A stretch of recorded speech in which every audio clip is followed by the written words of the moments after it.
Hello and welcome back to our YouTube channel. मेरे साथ है अली और आप देख रहे हैं स्पोर्ट्स पर। तो आज हम जिस टॉपिक पे बात करने जा रहे हैं वो अभी तक का सबसे ट्रेंडिंग टॉपिक है। जी हाँ, हम बात कर रहे हैं इंडिया वर्सेस पाकिस्तान की। हम बात करेंगे दोनों टीम्स के स्क्वाड्स पर, एनालिसिस करेंगे कि कौन सी टीम कितना स्ट्रांग है और इसके अलावा 14 अक्टूबर को कौन सी टीम दूसरी टीम को टफ टाइम देने जा रही है। तो इस पर बात करेंगे। पहले अली भाई से राय ले रहे हैं कि वो इस मैच को कैसे देख रहे हैं। जी हाँ, बिल्कुल। जैसा कि आपने इंडियन स्क्वाड के बारे में बात किया तो वाकई वो इस टाइम बात करने लायक है। जिस तरह के उनका स्क्वाड है, जिस तरह की उनकी फॉर्म चल रही है, उनके बेंच प्लेयर्स तक की फॉर्म चल रही है, सूर्या कुमार यादव, शुभमन गिल, रोहित शर्मा, जिस तरह के श्रेयस अय्यर तक की फॉर्म चल रही है। जैसा कि उन्होंने लास्ट अपने सेंचुरी की और उनको अपनी टीम को बड़ा कॉन्फिडेंस दिया सेंचुरी करके, तो वाकई उनके अगर बैटिंग लाइनअप की बात कर ली जाए तो वो वाकई कमाल है। उसके बाद अगर उनकी बॉलिंग लाइनअप को देखा जाए तो वो उससे बढ़ गया। जैसा कि हमेशा ये बात की जाती थी कि इंडियन बॉलिंग लाइनअप कोई इतना खास नहीं है, इंडियन बैटिंग ज्यादा खास है, लेकिन इस दफा इंडिया ने बताया कि हम वाकई प्रॉपर तैयारी के साथ आ रहे हैं। जैसा कि उनके पास वर्ल्ड नंबर 1 बॉलर भी है, मोहम्मद सिराज की बात कर रहा हूं मैं, उसके बाद जसप्रीत बुमराह, मोहम्मद शमी, और जैसा कि उनका स्पिन बॉलर जैसे कुलदीप यादव, अश्विन, जडेजा, तो मेरे ख्याल से इस दफा कमाल स्क्वाड के साथ आ रहे हैं इंडियंस, और वाकई वो किसी भी टीम को अपसेट कर सकते हैं। बिल्कुल ऐसे ही है इंडियन स्क्वाड। मैं आपको एक दफा बताता चलूं, इंडियन स्क्वाड में रोहित शर्मा कैप्टन है, हार्दिक पांड्या वाइस कैप्टन है, शुभमन गिल, विराट कोहली, श्रेयस अय्यर, केएल राहुल, रविंद्र जडेजा, रविचंद्रन अश्विन, शार्दुल ठाकुर, जसप्रीत बुमराह, मोहम्मद सिराज, कुलदीप यादव, मोहम्मद शामी, ईशान किशन और सूर्या कुमार यादव। इसमें आपको बताना चलूं अक्षर पटेल खेल रहे थे, लेकिन इंजरी के बायस वो बाहर हो गए, जिनकी जगह रविचंद्रन अश्विन आए। मेरे ख्याल में ये अच्छा इंक्लूजन है, क्योंकि जैसे कि आज हमने देखा न्यूजीलैंड मैच में तो स्पिनर्स को काफी एडवांटेज मिल रहा था। फिलिप्स ने अच्छी बॉलिंग की, उसके बाद रविंद्र ने बड़ी अच्छी बॉलिंग की, सेंटनर ने बड़ी अच्छी बॉलिंग की। तो मेरे ख्याल में फर्स्ट हाफ में आपको अच्छा स्पिनिंग बॉलर्स का अटैक देखने को मिलेगा, क्योंकि स्पिन्स को सपोर्ट करेगा। आहिस्ता आहिस्ता जब ड्यू आना शुरू हो जाएगी तो स्पिनर्स का रोल खत्म होता जाएगा। तो मेरे ख्याल में इंडिया को फिलहाल बड़ा एडवांटेज है, क्योंकि जिस तरह का उनका स्क्वाड है और उसके अलावा जिस तरह का उनका स्पिन अटैक है, मेरे ख्याल में आउटस्टैंडिंग। हमेशा जैसे कि आपने बिल्कुल ठीक है, इंडिया को जाना जाता था उनकी बैटिंग के हवाले से, लेकिन इस दफा बॉलिंग भी वर्ल्ड कप में बड़ी स्ट्रांग बॉलिंग है उनकी, और ये टफ टाइम सब टीम्स को देने जा रहे हैं। तो ये तो इंडियन स्क्वाड हो गया। उसके अलावा बात करेंगे आपसे पाकिस्तानी स्क्वाड की। पाकिस्तानी स्क्वाड को आप कैसा देख रहे हैं? जी बिल्कुल, जैसा कि पाकिस्तानी स्क्वाड को देखा जाए तो अभी आपने लास्ट जो पाकिस्तान के 2 मैचेस देखे, वार्म अप मैचेस जो न्यूजीलैंड और ऑस्ट्रेलिया के बामुकाबिल खेले गए पाकिस्तान की जानिब से, तो उसमें पाकिस्तान अनलकी रहा। और जैसा कि बड़ी ये बात की जा रही थी पाकिस्तानी सोशल मीडिया में, पाकिस्तानी बॉलिंग लाइनअप कहीं ना कहीं लड़खड़ा रहा है, क्योंकि जैसा कि सब जानते हैं नसीम शाह एक बड़ी अनफॉर्चुनेट चीज हुई पाकिस्तान के साथ, जो वो उसी टाइम पे एक अच्छे बड़े टूर्नामेंट के टाइम पे जो वो इंजर्ड हो गए, उसके उनकी जगह ले ली हसन अली ने। लेकिन हसन अली भी एक बड़े टूर्नामेंट खेलना जानते हैं और T20 वर्ल्ड कप खेल चुके हैं, प्रेशर लेने वाले प्लेयर हैं। जैसा कि मोहम्मद यूसुफ से पूछा जा रहा था, उनसे बात की जा रही थी कि हसन अली का जो रिप्लेसमेंट नसीम शाह की जगह पे किस तरह का आप किस तरह उसको देखते हैं, तो उन्होंने हसन अली के बारे में बात की। उन्होंने बोला नसीम शाह का जो पाकिस्तान के लिए नुकसान है वो उसकी भरपाई तो नहीं की जा सकती, लेकिन हसन अली भी एक अच्छे प्लेयर है, रिवर्स स्विंग करना जानते हैं, बड़े मैच को खेलना जानते हैं। तो मेरे ख्याल से कि हसन अली भी अच्छे प्लेयर है और वो भी बॉलिंग लाइनअप को कहीं ना कहीं एडजस्ट होने में उनको थोड़ा टाइम तो लगेगा। जैसा कि 2 मैचेस वो खेल चुके हैं, आगे भी वो खेलेंगे, तो इंशाल्लाह मेरे ख्याल से कि वो चल जाएंगे। और अगर बैटिंग लाइनअप की बात की जाए तो पाकिस्तान की जानिब से बैटिंग अभी तक अच्छी देखने को मिल रही है। जैसा कि साउथ शकील की इनिंग्स देख के बड़ी खुशी हुई और पाकिस्तानी टीम को बड़ा कॉन्फिडेंस मिला, एक बड़े अच्छे और बड़े टैलेंटेड प्लेयर वो देखने में नजर आए, जिस तरह के उन्होंने अटैकिंग क्रिकेट आगे खेली, क्योंकि पाकिस्तान की जानिब से इतना ज्यादा अटैकिंग क्रिकेट खेली नहीं जाती जैसा कि इफ्तिखार खेलते हैं। उसके बाद साउथ शकील ने उस दिन आगे बताया कि वाकई वो किसी भी नंबर पे सेट हो सकते हैं। तो मेरे ख्याल से पाकिस्तान को थोड़ा अपने मिडिल ऑर्डर पे ध्यान देने की जरूरत है और थोड़ा बॉलिंग लाइनअप को स्ट्रॉन्ग करने की जरूरत है। बिल्कुल ऐसे ही है, बॉलिंग लाइनअप स्ट्रॉन्ग करने की जरूरत है, क्योंकि इस वर्ल्ड कप में जो आपको मैचेस जिताएंगे वो बॉलर्स जिताएंगे। क्योंकि आज आप देख ले, अगर इंग्लैंड का हाल जैसा हुआ है, न्यूजीलैंड ने बड़ी अच्छी बॉलिंग की और इंग्लैंड जैसी स्ट्रॉन्ग टीम को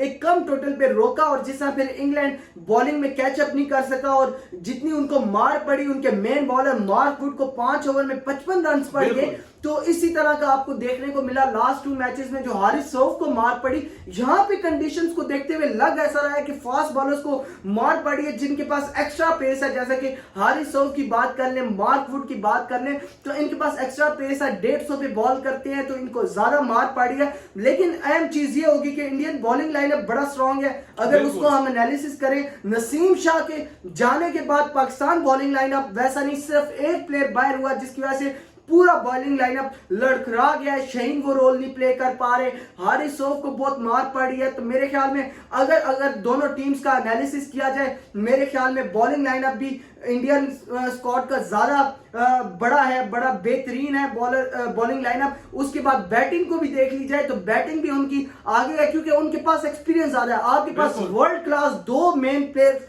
विराट कोहली, रोहित शर्मा और जिस तरह के आने वाले वक्त के सुपरस्टार शुभमन गिल है। तो मेरे ख्याल में इंडिया को बड़ा फायदा होने जा रहा है। होम कंडीशंस पर खेल रहे हैं, तो उसके अलावा जो मेन प्लेयर्स हैं, तो अब आपसे पूछ लेता हूं कि देखें ये वर्ल्ड कप हो रहा है इंडिया में, तो इंडिया को एडवांटेज होगा होम कंडीशंस का। तो इसको आप कैसे देख रहे हैं कि इंडियंस को ज्यादा एडवांटेज होगा या पाकिस्तान को भी थोड़ा बहुत एडवांटेज होगा एशियन कंडीशन का? बिल्कुल, जैसा कि ये बात की जा रही थी कि पाकिस्तान और इंडियन कंडीशन ज्यादा मुख्तलिफ नहीं है, बहुत ज्यादा सिमिलर है। तो जैसा कि बाबर आजम ने भी ये बात की, उन्होंने बोला कि प्रेशर होता है एक बड़े मैच का, जैसा कि उन्होंने क्राउड की भी बात की। ये वाकई एक एडवांटेज में एक चीज आती है क्राउड की भी, लेकिन इंडियन फैंस बहुत ज्यादा सपोर्टिव है। लेकिन उन्होंने बाबर आजम ने बोला कि हम अपने पाकिस्तानी फैंस को भी यहाँ पे मिस करेंगे। तो कहीं ना कहीं इंडिया को मेरे ख्याल से ज्यादा एडवांटेज है, क्योंकि इंडिया पहले भी उन कंडीशन में ऑस्ट्रेलिया के साथ एक सीरीज खेल चुका है। उसके अलावा पाकिस्तान अभी 4 मैच हैदराबाद में कंटिन्यूसली खेलेगा। लेकिन उसके बाद जब पाकिस्तान के लिए एक ट्रैक चेंज किया जाएगा, अब एक स्टेडियम चेंज किया जाएगा, तो पाकिस्तान के लिए मुश्किल आएगी, जहां पे अगर इंडिया का देखा जाए तो इंडिया को ज्यादा मुश्किलात का सामना नहीं करना पड़ेगा। बिल्कुल ऐसे ही आप बात कर लेते हैं कि आपको कौन सा ऐसा सुपरस्टार नजर आ रहा है जो इस मैच में हीरो बनने जा रहा है? इंडिया, पाकिस्तान और ऑल ओवर वर्ल्ड वो हीरो बनने जा रहा है। क्योंकि अगर देखा जाए 2017 में मोहम्मद आमिर का वो स्पेल आपको याद आएगा, फखर जमान का 100 याद आएगा। 2021 में जब दोनों मैच खेले, दोनों के दरमियान मैच खेला गया, तो आपको शहनशाह अफरीदी का वो स्पेल याद आएगा। रोहित शर्मा, केएल राहुल और विराट कोहली को आउट किया। फिर 2023 में जो एशिया कप हुआ उसमें आपको शुभमन गिल नजर आया स्टार। तो आपको क्या लगता है इस मैच में कौन बड़ा स्टार निकल कर आएगा इस मैच के बाद? देखिए, अगर मैंने पर्सनली जिस तरह के मैचेस देखे हैं, रिसेंट एशिया कप भी देखा, उसके बाद जिस तरह के परफॉर्मेंसेस देखता आ रहा हूं, मैं शुभमन गिल की बात कर रहा हूं, तो मेरे ख्याल से बड़ा लाजवाब खेल रहे हैं। जैसा कि मैंने अभी मोहम्मद यूसुफ का मैंने बात की थी, उन्होंने हसन अली की जिस तरह की तारीफ की, उन्होंने वाकई बोला कि अगर व्हाइट बॉल क्रिकेट के कोई उनको फ्यूचर स्टार नजर आ रहे हैं तो वाकई शुभमन गिल है। क्योंकि अगर एक बहुत बड़े स्टार लेजेंड वो बात कर रहे हैं, वो खुद एक बड़े अच्छे और स्टाइलिश प्लेयर थे, पाकिस्तानी फॉर्मर क्रिकेटर मोहम्मद यूसुफ की बात कर रहा हूं मैं, तो वाकई अगर उन्होंने शुभमन गिल को रेट किया तो वाकई शुभमन गिल जिस तरह के मैं पर्सनली उनको देखना चाहता हूं कि वो परफॉर्म जिस तरह से करते हैं, बहुत क्लासी इनिंग्स खेलते हैं, और जिस तरह के उनको कंपेयर भी किया जाता है चंद प्लेयर्स के साथ, लेकिन मेरे ख्याल से शुभमन गिल की एक अलग क्लास है। बिल्कुल ऐसे ही है शुभमन गिल, जिसा के परफॉर्म करते आ रहे हैं, और अहमदाबाद के वो वैसे ही शेर हैं जिसा उनको कहा जाता है कि अहमदाबाद पे तो वो आप किसी भी टीम के खिलाफ खिला लो, वो आपको 100-200 रन करके देंगे। और स्टैट्स में भी देखा जाए तो उनका सबसे ज्यादा रन अहमदाबाद में ही है। तो शुभमन गिल को देखना होगा। लेकिन अब दो बड़े नाम ऐसे भूल रहे हैं जिन पर दुनिया की नजरें होंगी, वो है विराट कोहली और बाबर आजम। आपको क्या लगता है? मैंने बात किया फ्यूचर स्टार की, क्योंकि जो फ्यूचर स्टार है वो उनकी बात की, लेकिन जो अभी के दौर के जो स्टार है उनकी मैंने बात नहीं की, क्योंकि वो बात करनी भी नहीं बनती। क्योंकि जिस लेवल के वो प्लेयर है, जिस लेवल के वो क्रिकेटर है, तो मेरे ख्याल से उनका एक अलग लेवल है। जिस तरह के विराट कोहली है, रोहित शर्मा है, तो वो एक वाकई एक शानदार प्लेयर है जिस चीज। बिल्कुल, मेरा जानने का मकसद ये आपसे था, क्योंकि रोहित शर्मा और उसके अलावा विराट कोहली और बाबर आजम, इनके पास एक्सपीरियंस है पाकिस्तान वर्सेस इंडिया मैचेस का। ये खेल चुके हैं, बड़े मैचेस में खेल चुके हैं। 2017 की चैंपियंस ट्रॉफी, 2019 का वर्ल्ड कप, 2021 में, 2023 में, तो इनके पास वो एक्सपीरियंस है। और बड़ी स्टेजेस पे शुभमन गिल शायद वर्ल्ड कप में पहला मैच खेलेंगे अपना, और वो भी इंडिया वर्सेस पाकिस्तान मैच का प्रेशर अलग होगा। तो किस पर कितना प्रेशर होगा, और क्या विराट कोहली और बाबर आजम, क्योंकि बाबर आजम का कहा जाता है वो बड़े मैचेस में प्रेशर हैंडल नहीं कर पाते जैसा कि विराट कोहली करते हैं। आपको क्या लगता है? जी हाँ, बिल्कुल, वाकई एक एक्सपीरियंस की बात होती है। जिस तरह के विराट कोहली ने डेब्यू किया 2008 में, उसके बाद बाबर आजम ने 2015 में, एक एक्सपीरियंस की बात होती है। लेकिन बाबर आजम को अभी कुछ चीजें बिल्ड करने की जरूरत है अपने अंदर, जो कि विराट कोहली पहले से कर चुके हैं, एक अच्छे कैप्टन के अंडर खेल चुके हैं। मैं MS धोनी की बात कर रहा हूं, उन्होंने उनको लीड किया। जिस तरह के वो युवराज सिंह के दौर में खेल चुके हैं, युवराज सिंह से ज्यादा अटैकिंग क्रिकेट कौन खेलता था। तो एक टीम में जब इंसान खेलता है तो इंसान को चंद चीजें देखने को मिलती हैं, कुछ चीजें सीखने को मिलती हैं। उसके बाद जो विराट कोहली ने सीखा और जो खुद कौम को दिखाया अपनी को, तो मेरे ख्याल से वाकई वो लाजवाब है। और अगर बाबर आजम की बात कर ली जाए तो बाबर आजम ने भी अपनी क्रिकेट को एक बड़े अच्छे तरीके से एक बड़ा अच्छा रोल प्ले किया पाकिस्तानी टीम के लिए, उनको ODI नंबर 1 पे रैंक करवाया। उसके अलावा अपनी बारी को भी साथ लेके चले, कैप्टेंसी को भी साथ साथ लेके चले, तो मेरे ख्याल से दोनों का कंपैरिजन बनता नहीं है। लेकिन अगर ये बात की जाए कि बाबर आजम अपनी पावर हिटिंग को थोड़ा सा उस पर वर्क कर ले, तो मेरे ख्याल से बाबर आजम कहीं ना कहीं मुझे विराट कोहली के लेवल पे नजर आ रहे हैं। बिल्कुल ऐसे ही है, बाबर आजम को अपनी पावर हिटिंग पर फोकस करना पड़ेगा। उसके अलावा जिस तरह की चेज मास्टर विराट कोहली को कहा जाता है, मेरे ख्याल में बाबर वहां करीब भी नहीं है उनके, क्योंकि बाबर मैच को फिनिश नहीं कर पाते हैं। और विराट कोहली जिस तरह के फिनिश कर रहे हैं, आपने T20 वर्ल्ड कप में देखा होगा, जैसे कि नवाज को उन्होंने आखिरी ओवर में हिट्स लगाई और जिस तरह के मैच फिनिश किया। उसके अलावा आखिरी 3 ओवर में 48 रन चाहिए थे और हारिस राउफ जैसे फास्ट बॉलर को, तेज बॉलर को उन्होंने जिस तरह के स्ट्रेट पे छक्का लगाया और बैक फुट पे जाकर लगाया, मेरे ख्याल में वो काबिले दीद था। इस तरह का छक्का मैंने अपनी लाइफ में पहले कभी नहीं देखा। लेकिन अगर मैं इधर एक बात का एडिशन करता चलूं कि बाबर आजम ने जो मैच फिनिश किया शायद वो विराट कोहली भी नहीं कर पाए। बाबर आजम ने T20 वर्ल्ड कप में इंडिया के खिलाफ 152 10 विकेटों के साथ उन्होंने मैच जीता और रिजवान के साथ मिलकर उन्होंने मैच फिनिश किया। तो मेरे ख्याल से वो वाकई शानदार था। विराट कोहली की एक अलग क्लास है, लेकिन अगर रिकॉर्ड्स को देखा जाए तो बाबर आजम भी किसी से कम नहीं है। बिल्कुल ऐसी है, लेकिन मेरे ख्याल में इनका कंपैरिजन कहीं पे नहीं बनता, क्योंकि जिस तरह के विराट कोहली प्लेयर है, मैं कहता हूं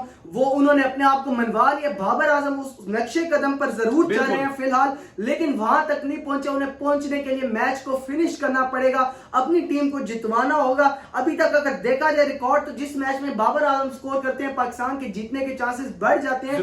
लेकिन मेरे ख्याल में अगर कंपैरिजन की बात की जाए इन दोनों प्लेयर्स में से, तो मेरे ख्याल में ये बनता नहीं है, क्योंकि विराट कोहली बहुत आगे हैं और बाबर आजम अभी वहां तक पहुंचे नहीं है। तो इसलिए इनको देखना पड़ेगा वर्ल्ड कप में ये कैसा परफॉर्म करते हैं। दोनों बड़े प्लेयर्स हैं और जैसे कि हमारे सीनियर एनालिस्ट की जानिब से भी ये प्रिडिक्ट किया जा रहा है कि Virat Kohli highest run scorer होंगे। कुछ लोग कह रहे हैं बाबर आजम होंगे और डेवन कॉनवे को नहीं भूलना चाहिए, वो जैसा कि खेल रहे हैं मेरे ख्याल में वो भी इस वर्ल्ड कप में एक सुपरस्टार बनकर निकलेंगे। तो फिलहाल के लिए इतना ही, आपसे लेते हैं इजाजत। अगर आपको हमारे एनालिसिस अच्छे लगे तो चैनल को लाइक कीजिए, सब्सक्राइब कीजिए और शेयर करना मत, और हमारी फैमिली का हिस्सा बन जाए, क्योंकि आगे वर्ल्ड कप के जैसे मैचेस बढ़ते जाएंगे हम आपको लेटेस्ट अपडेट्स देते रहेंगे और आप तक पहुंचाते रहेंगे। फिलहाल आपसे लेते हैं इजाजत, अपना ख्याल रखें, मिलते हैं अगले वीडियो में, तब तक के लिए अल्लाह हाफिज।